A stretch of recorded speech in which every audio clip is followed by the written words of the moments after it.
Analisando os destaques do noticiário nesta manhã de terça-feira, o ministro das Relações Exteriores do Irã, Abbas Araghchi, alertou países europeus a não se juntarem à guerra no Oriente Médio, afirmando que qualquer ação militar será tratada como ato de guerra.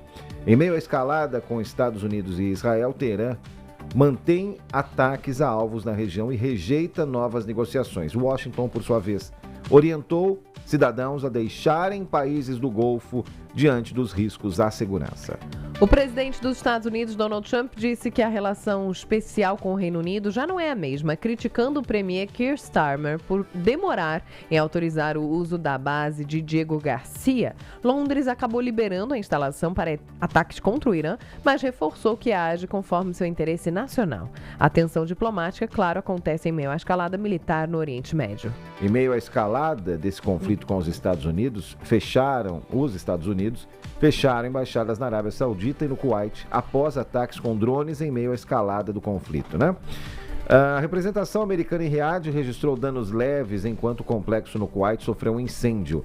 Washington orientou cidadãos a deixar 14 países da região por risco à segurança. Bahrein, Egito, Irã, Iraque, Israel, Jordânia, Kuwait, Líbano, Omã, Catar, Arábia Saudita, Síria, Iêmen e Emirados Árabes Unidos.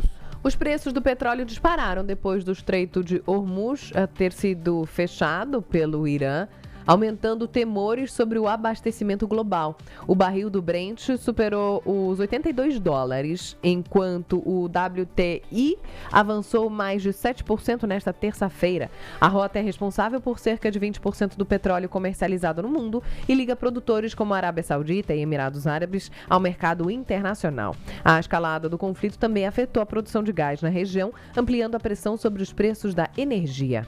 Notícia que também você pode acompanhar no nosso site TMC News BR, a nossa assinatura digital. O anúncio da Guarda Revolucionária Islâmica sobre o fechamento do Estreito de Hormuz elevou a atenção dos mercados e reacendeu temores de crise energética global. O fechamento do Estreito não causa impacto apenas no valor do óleo bruto, mas de toda a logística mundial. Custo de frete. Navios petroleiros agora precisam buscar rotas alternativas muito mais longas, por exemplo, contornando o continente africano, né? Ou pagar seguros de guerra muito mais caros para navegar no Golfo Pérsico. Preço final: quando o custo do transporte e da matéria-prima sobe, as refinarias repassam o valor para as distribuidoras. Brasil, onde a Petrobras segue tendências do mercado internacional, no Brasil isso se traduz em aumentos sucessivos na gasolina e no óleo diesel. A Amazon Web Services confirmou que drones atingiram data centers nos Emirados Árabes Unidos e no Bahrein, causando danos estruturais e falhas de energia. Os ataques aconteceram depois de ofensivas dos Estados Unidos e de Israel também contra o Irã. A empresa alertou para a imprevisibilidade do cenário regional e orientou clientes a reforçar backups e migrar serviços se necessário. O ministro da Fazenda, Fernando Haddad, afirma que os ataques contra o Irã não devem gerar impacto imediato na macroeconomia nossa. Segundo ele, o Brasil vive um movimento favorável de atração de investimentos, apesar das incertezas externas. Haddad ressaltou, porém, que o cenário vai depender da escala do conflito e será acompanhado com cautela. Sobre o futuro do atual ministro da Fazenda, o presidente Luiz Inácio Lula da Silva se reúne nesta terça-feira com Geraldo Alckmin e Fernando Haddad para discutir o cenário eleitoral em São Paulo. A expectativa é que o encontro defina possíveis candidaturas ao longo dessa corrida pelo governo estadual, né? E também Senado em 2026. Haddad, antes resistente, passou a avaliar a disputa. Depois de apelos, insistência do presidente Lula, a estratégia busca fortalecer os palanques do maior colégio eleitoral do país.